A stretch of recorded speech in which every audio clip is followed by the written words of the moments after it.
बिजनौर और बिजनौर के महान साथियों, बिजनौर से मेरा एक विशेष प्यार आंदोलन को लेके भी, लेकिन उससे ज्यादा कि बिजनौर के लोगों ने मुझे इज्जत बख्शी। जब जिला पंचायत का चुनाव हुआ तो सबसे ज्यादा जो जिला पंचायत जीते हमारे वो बिजनौर से जीते, और जब जिला पंचायत जीते तो हमने तय किया कि भाई जिन्होंने हमें प्यार दिया, हम पे विश्वास किया, उन लोगों के सुख दुख में हम लोग साथ रहेंगे। इजहार भाई यहाँ मेहनत कर रहे थे और हम तो 24 घंटे 7 दिन लगे ही रहते हैं पूरे देश में कहीं ना कहीं, लेकिन मैं समझता हूँ कि भाई किसी की बुराई करने से काम नहीं चलेगा। अगर आप अपने काम को आगे बढ़ाना चाहते हैं तो आपको मेहनत करनी पड़ेगी। इजहार भाई के साथ जो लोग साथी काम कर रहे हैं उन्होंने मेहनत की है, और मेरा भरोसा है कि जब आप सब लोग ये सोच के चुनाव लड़ाएंगे कि इजहार भाई नहीं लड़ रहे, हम लोग लड़ रहे हैं, और आप मेहनत करेंगे, तो मैं ये मानता हूं कि कोई आपको रोक नहीं पाएगा। अब बस मैं 5 मिनट आपसे बात करूंगा। असल में मेरी कमर में कोई समस्या होने की वजह से मैं खड़ा होने और बैठ पाने में दिक्कत महसूस कर रहा हूँ। ऊपर वाले के रहने से हो सकता है बहुत जल्दी 7-8 दिन में ठीक हो जाऊं, तो फिर आपके बीच मिलके जो है ना मजबूत से चुनाव लड़ाऊंगा। देखो भाई, आपको वोट देनी और प्रत्याशी आपके सामने, आपके क्षेत्र के देखे हुए हैं, जाने पहचाने। मेरे बारे में भी आप जानते हैं, चाहे किसी कारण से आप मुझसे दूर भी रहते हो, लेकिन मेरे बारे में आप जानते हैं कि मैंने पिछले 2013 से लेके और 22 आ गए, 9 साल हो गए। 9 साल से मैंने कभी पलट के नहीं देखा, और इस 9 साल में बहुत आसान है मेरे काम को ये कह के नकार देना कि भाई अभी तो उनको समय लगेगा या नहीं समय लगेगा, कुछ भी, लेकिन जहां हक की बात हुई है वहां कभी मैंने आपको निराश नहीं किया। आप मुझसे बेहतर जानते हैं कि जब इस देश में सीए, एनपीआर, एनआरसी के खिलाफ के लिए कानून आया, ये नेताओं का वोट देते हैं ना, ये अपने घरों पड़े सो रहे, और हमारी माएं बहनें सड़कों पे जो है ना ठंड में, यही महीना था, वो आंदोलन को लड़ रही थी। और ये भारतीय जनता पार्टी के जो नेता है ना, ये बड़े बड़े भाषण दे रहे थे। एक नेता तो जो मुख्यमंत्री है वो कहते थे कि भाई मुसलमानों ने अपनी महिलाओं को घर से बाहर निकाल दिया, खुद रजाई में घुस के बैठ गए। लाठियां चली, गोलियां चली, आपको याद होगा वो दिन। बिजनौर के लोगों ने भी शहादतें दी। जब 20 दिसंबर को हम जामा मस्जिद में आंदोलन कर रहे थे और यूपी के लोग आंदोलन कर रहे थे, सरेआम गोलियां चली, नेता अपने घरों में पड़े सो रहे थे। अब मैं बस आपसे 2 चीजें जानना चाहता हूं, आप कैसे नेता चुनना चाहते हैं? वो लोग जो चुनाव के बाद 5 साल तक आपके बीच नहीं आएंगे, सिर्फ चुनाव में आएंगे कि भाई हमारी पार्टी को वोट दे दो, या वो लोग जो 24 घंटे 7 दिन आपकी लड़ाई को लड़ने के लिए तैयार बैठे? अगर आप गलती कर देते हैं, आप गलत चयन कर देते हैं, और फिर आप इस जुल्म, जाति, अन्याय, अत्याचार का शिकार होंगे, फिर आप मुझसे उम्मीद करेंगे कि भाई चंद्रशेखर मदद कर दे। लेकिन चंद्रशेखर मदद क्या करेंगे? राजनीतिक शक्ति तो आप दूसरे लोगों को दे रहे हो, उन लोगों को दे रहे हो जिनको आप आजमा चुके हो। क्या कोई ऐसी पार्टी, कोई ऐसा नेता जिसको आपने ना आजमाया हो और उनके आजमाने पे आपको मिला गया? आप लोग बताओ, आपकी जिंदगी कितनी बदली? तो जब आपकी जिंदगी नहीं बदली और आप ये मानते हैं कि लोगों ने आपको ठगाया, तो फिर उन ठगे लोगों को, हमारे पिताजी कहा करते थे कि आजमाए हुए लोगों पर दोबारा उनको आजमाना नहीं चाहिए। अगर आप आजमाए हुए को आजमाना चाहते हैं तो यानी कि आप दोबारा धोखा खाने के लिए तैयार हो रहे। जो आंदोलन, जिस आंदोलन से ये इजहार भाई तैयारी कर रहे थे, क्या वहां काम करने वाले को टिकट मिलता है? वहां तो टिकट का एक ही पैमाना है। मैं तो कहना भी नहीं चाहता, क्योंकि मैंने कभी किसी को बुरा कहना नहीं सीखा। जब पैसा पैमाना है तो फिर निसंदेह व्यक्ति तो नहीं आगे बढ़ सकता। वहां तो जिला पंचायत से लेके, पार्षद से लेके, विधायक, एमपी सब तोले जाते हैं। तो हमने तो अपने लोगों से कहा, मैं इजहार भाई से भी कह रहा हूँ यहाँ बैठे हुए, अगर आपसे भी किसने पैसे मांगे तो मुझे बता देना, क्योंकि मैं इस राजनीति को पैदा नहीं होने दूंगा अपने यहाँ। ये जो पैसे की राजनीति है ना, इस पैसे की राजनीति की वजह से जो लोग मेहनत करते हैं वो लोग तो बाहर बैठते हैं, और जो पैसे वाले होते हैं वो अंदर बैठ जाते हैं, उनकी वजह से जो मेहनत करने वाला उसका हौसला टूट जाता है। तो मैं आपको भी कह रहा हूँ, मुझे बता देना चुपचाप। ऐसा नहीं है कुछ भी। अगर आपसे भी टिकट के पैसे वैसे किसने लिए हो? नहीं, किसी ने नहीं कुछ। हाँ, तो फिर अगर ऐसा कोई करेगा तो वो उसको मैं रहने भी नहीं दूंगा पार्टी में, क्योंकि हम ईमानदारी से इस आंदोलन को आगे चलाना चाहते हैं। ये चलेगा आपके सहयोग से। आप महसूस करो, चुनाव खत्म होगा, नेता वापस चले जाएंगे। कहीं अगर किसी कमजोर पे, किसी मजलूम पे अन्याय अत्याचार होगा, कौन लड़ेगा? देखा आपने 5 साल में लड़ते किसी को? एक नेता बताओ जो आपके सुख दुख में आपके बीच आके लड़ाओ। और सहा क्या नहीं आपने? हर रोज आपको सहना पड़ता है। तो मैं फिर कह रहा हूं, इन झूठों के भरोसे लड़ाई आगे नहीं लड़ी जा सकती। कितना अच्छा माहौल है देखो तो सही। जो पहले बीजेपी में सारी मंत्रिमंडल था, आज वो समाजवादी में आ गया है। भाई वही तो है, जो पहले बीजेपी में कैबिनेट थी वही तो समाजवादी आ गई है। और अगली बार समाजवादी से हटेंगे तो वो किसी और दल में चले जाएंगे। नेता बदल रहे हैं, उनके कपड़े बदल रहे हैं पार्टी के रूप में, बाकी उनका चरित्र नहीं बदल रहा है। अगर आपको अपने लोगों की लड़ाई लड़नी है ना, तो अपने बीच के व्यक्ति को आगे बढ़ाना पड़ेगा। मुझे भरोसा है कि इजहार आपके मान सम्मान को कमजोर नहीं पड़ने देंगे। और फिर मैं आपसे वादा कर रहा हूं कि देखो, मैं विधायक एमपी जरूर बिल्कुल ना शायद ना हूं, लेकिन हमारे लाठी में बहुत जोर, हमारा झंडा दोनों बहुत मजबूत है, और हम इस अपनी लड़ाई को लड़ना जानते हैं। तो इजहार भाई के पीछे अब हम खड़े हैं। अगर किसी को ये लगता हो कि वो बहुत बड़ा बदमाश है, क्रिमिनल है, या वो ताकतवर है, तो याद रखो कि ऊपर वाले की लाठी में आवाज नहीं होती।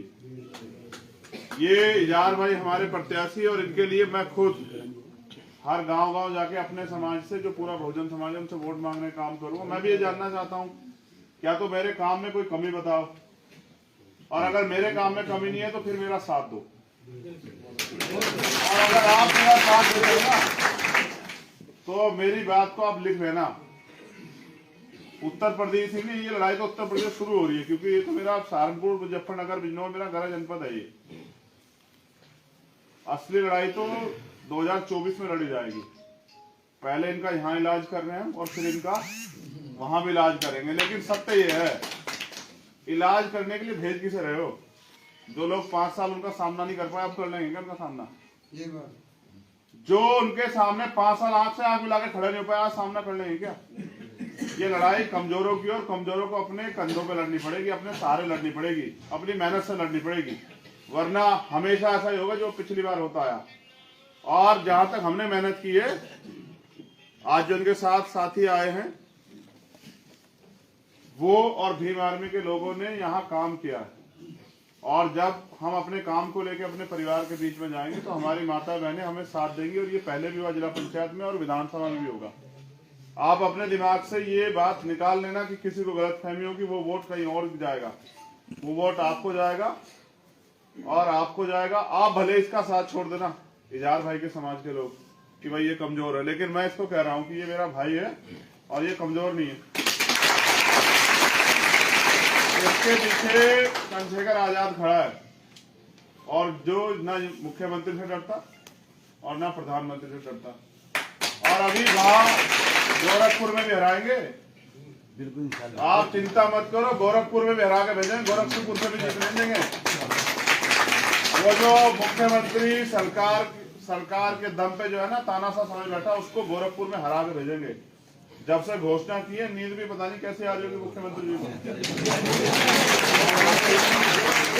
ठीक है, हो सकता है गांजा वाजा पीना कम कर दिया, लेकिन एक सच है कि गोरखपुर के लोगों से भी मेरी बात हुई। वो कह रहे हैं कि साहब देखो, इनकी यहाँ तानाशाही है, फरमानशाही है।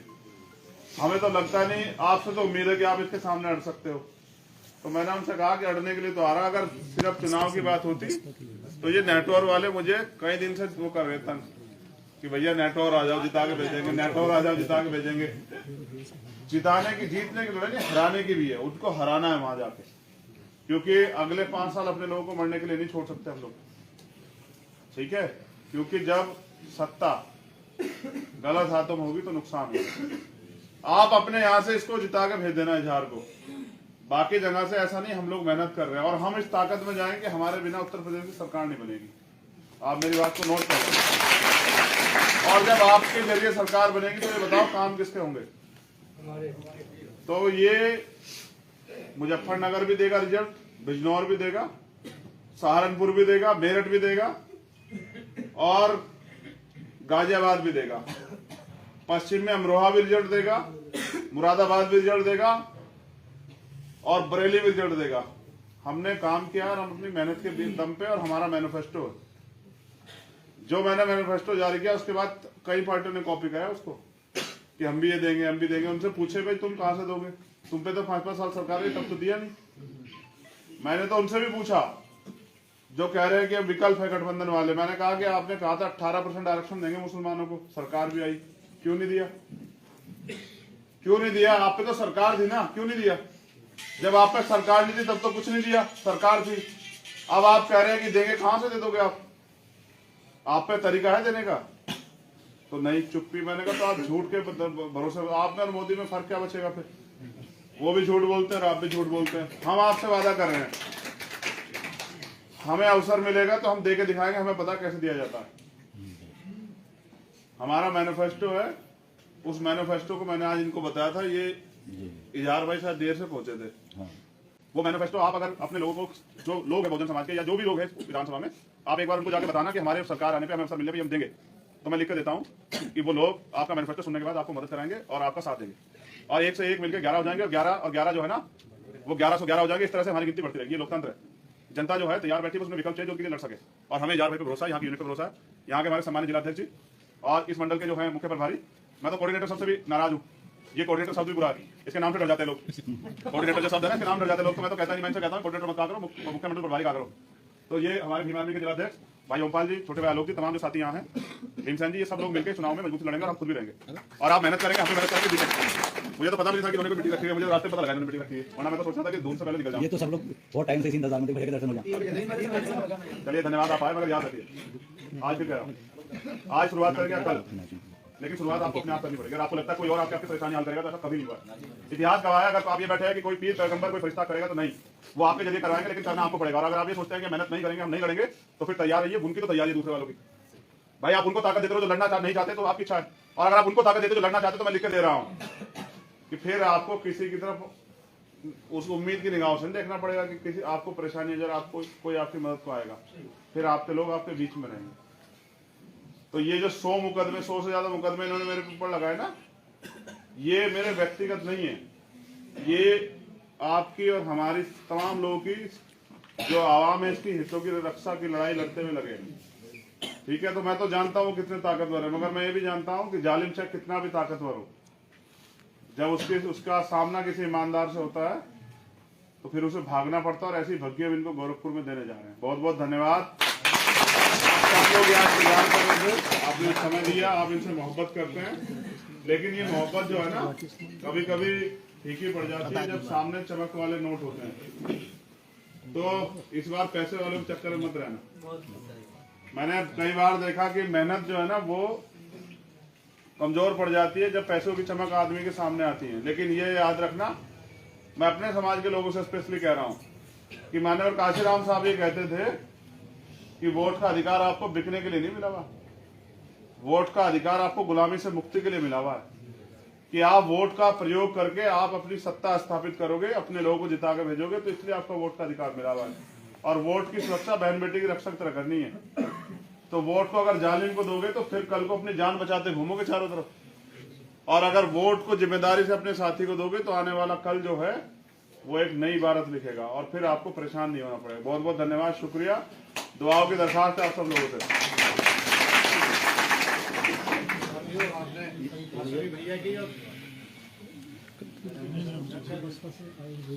अच्छा, एक मिनट दे दो, ये मेरे जरिए चाहते हैं। ये सब लोग बैठे रहें, जिनका अध्यक्ष जी नाम बोल रहे हैं, केवल खड़े होकर परिचय हो जाएगा आपका। डॉक्टर उमेश जी,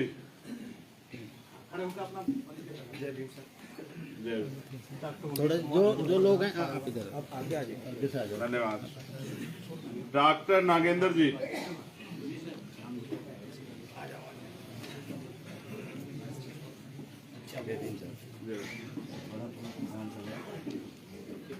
ठीक, अच्छा ठीक। चौधरी रामपाल जी सब कैसे हैं? ठीक है, चलिए धन्यवाद। धर्म सिंह जी दीवान जी कहाँ गए? पीछे बैठे हैं। आप ठीक हैं? आप बैठते रहो अपनी जगह, बैठते रहो सारे। बाबूलाल सिंह जी जय भीम सर। जय भीम। तो अभी ना दीवान जी के नाम से भी जाना जा। अच्छा ठीक है, बड़ा आप ठीक शोषण है? हुआ इनका भी बीएसपी में, बहुत सीनियर है। कोई नहीं बचा हुआ, मैं भी उन्हीं का सताया हूँ। आज बैठ जाओ इधर, रास्ता दो, रास्ता दो। अमरपाल जी आप बैठते रहो, बैठते रहो। जय भीम। कैसे हैं जय सर? भीम सर। बहुत क्रांतिकारी हैं सर ये बहुजन भी। समाज पार्टी का जो इंचार्ज रहा हूँ सेक्टर का, और आज आपके साथ खड़ा हूँ, यार भाई के साथ खड़ा हूँ, धन्यवाद, बसपा को छोड़कर आपका साथ करने से करना। मेन बॉडी रहे सर ये बहुत विधानसभा धन्यवाद, की। बहुत धन्यवाद। बहुत बहुत मेहनती हैं सर ये।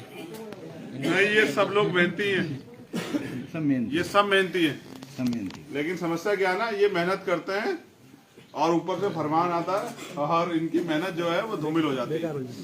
और जवान ये देते हैं, बुरे ये बन जाते हैं बेचारे, मेहनत ये करते हैं। तेजपाल सिंह जी थोड़े, अरे बीच में से हट जी आप लोग, बीच में से। तेजपाल सिंह जी ठीक है, अच्छा ठीक। वीर सिंह जी आप ठीक हैं? नहीं नहीं, हम कहाँ, हम तो आपके बेटे जैसे हैं। वीर सिंह जी अच्छा हो गए। मनोज कुमार जी लाडपुर वाले, मुझसे बड़ी प्यारी। धर्म सिंह जी 2। इनके बाद रामपाल सैनी जी। हमारा नाम क्या हाल है? आपका नाम? बोल देंगे।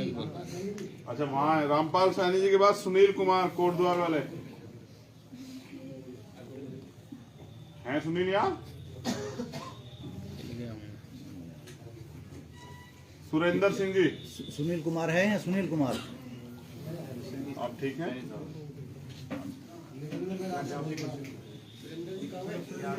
ऋषिपाल जी आओ भैया आओ आओ। ये आ गए सुनील कुमार। आपका क्या नाम है? सुरेंद्र सिंह जी ठीक है। थोड़ा थोड़ा इधर से रास्ता दे दो। थोड़ा सा आने का रास्ता दे दो। ऋषिपाल जी जय जय भीम। आप ठीक है? राम सिंह दीवान जी गाड़ी आ नहीं पाएंगे। अफजलगढ़ से की तरफ अच्छा ठीक। हम 40 सेक्टर अध्यक्षों में सर बसपा के, लगभग हम 32-33 सेक्टर अध्यक्ष हैं बसपा के। आपकी पार्टी मेरे नहीं है, ये आपकी है। हमारी अपनी पार्टी। वो मिश्रा जी की है, ये आपकी है। बैठ जाओ। चिरंजीवी लाल जी, ये उनकी ऐसी गाड़ी में है। राजेश कुमार जी, सतीश कुमार जी और सुमेर सिंह जी। अच्छा ठीक है। वो अपना नाम बताओ। अपना नाम